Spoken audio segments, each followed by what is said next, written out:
share of GDP in developing countries. And in the case of developing countries, the other thing is that for the first half of this century, we need to make as much investment in building adaptive capacity as we need to invest in adaptive actions themselves in the case of developing countries.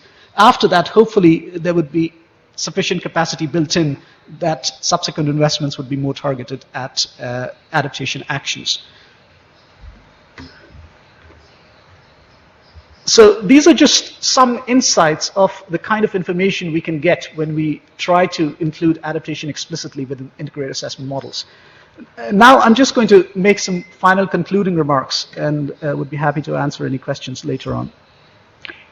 The first point is that the economic analysis of adaptation is not new. It has been underway for at least 2 decades, although it has been limited to very specific sectors, particularly coastal zones and agriculture.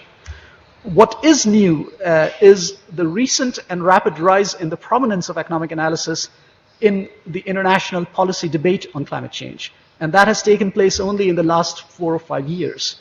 And a major driver for it has been the focus on aggregate estimates of global costs.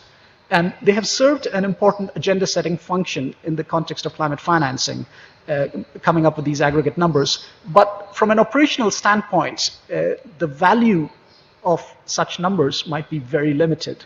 What we need is much more nuanced analysis that looks at the sectoral level, that looks at national levels, and that looks at the local level to guide operational decisions.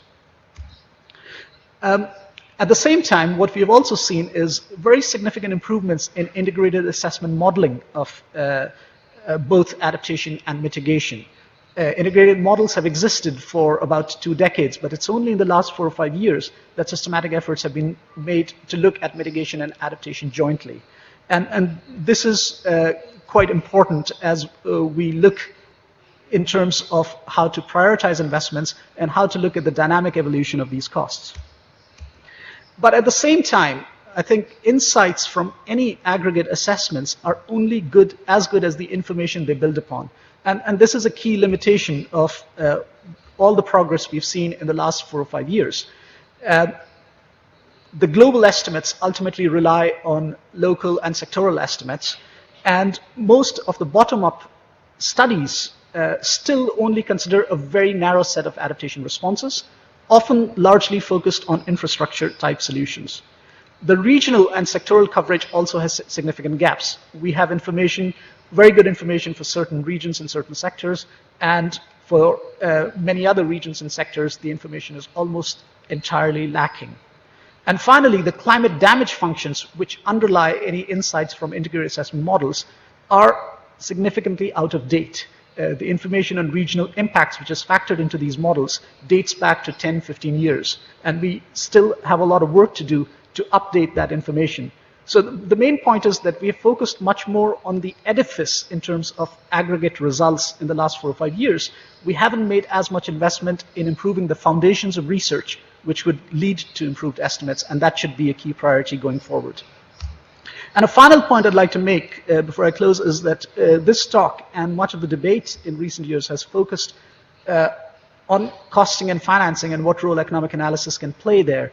But financing and disbursing billions of dollars by itself would not lead to climate resilience if the incentives, the private incentives, are not well structured. So the debate about costing and financing needs to move in tandem with establishing the right set of incentives, be it through economic instruments, be it through regulatory instruments, so that private actors internalize the longer-term risks of climate change and take them into account in their decisions. Thank you.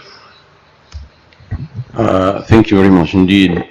Большое спасибо, Шарду, за ваш очень интересный доклад.